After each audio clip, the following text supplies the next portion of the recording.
de facto leader of Syria, Ahmad al-Sharaa, chose to do the interview in the presidential palace built by the Assads. He told me he wasn't surprised that the old regime collapsed so quickly. Syrians, he said, needed to keep calm, to tackle all the problems they face. You've made a lot of promises. You said that you'll respect the mosaic of different sectarian groups here in Syria, minorities as well. Are you going to keep those promises? The Syrian population has lived together for thousands of years. We're going to discuss all of it. We're going to have dialogue and make sure everyone is represented. The old regime always played on sectarian divisions, but we won't. We were welcomed in all the big cities by all the sects. I think the revolution can contain everybody. So this isn't going to be some kind of a caliphate, or you're not going to make Syria into a country like Afghanistan, because you know that there are people who say that maybe you want to behave like the Taliban. There are many differences between Syria and the Taliban. The way we govern is different. Afghanistan is a tribal community. Syria is completely different. The people just don't think in the same way. The Syrian government and the ruling system will be in line with Syria's history and culture.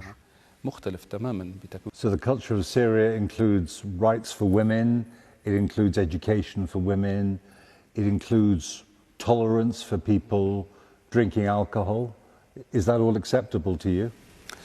When it comes to women's education, of course. We've had universities in Idlib for more than 8 years. I think the percentage of women in universities is more than 60%. And alcohol? There are many things I just don't have the right to talk about because they are legal issues. There will be a Syrian committee of legal experts to write a constitution. They will decide. And any ruler or president will have to follow the law. Let's talk about wider issues that you face. First of all, this country is broken. There is massive amount of destruction. The economy is destroyed. There are huge debts. How do you begin to start dealing with all of that when the country's under sanctions and when major powers around the world and the United Nations say that you are the leader of a terrorist group? That's a political classification. We haven't committed any crimes that justify calling us a terrorist group. In the last 14 years, we haven't targeted any civilians or civilian areas or civilian targets. I understand some countries will be worried by that designation, but it's not true.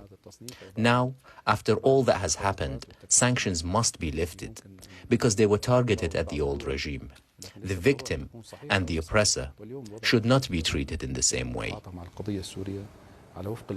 Now, Ahmad al-Sharaa struck me as a highly intelligent and politically sophisticated man, and like a lot of politicians, he seemed reluctant quite often to give a straight answer to a straight question. So I don't necessarily think he is immediately going to be reassuring all of the doubters. I spoke to the UN Special Envoy to Syria today, and he said, give them 3 months, that's the period of the interim government, give them the benefit of the doubt until then. Of course, he also made the point, it has only been 12 days since they took over this country.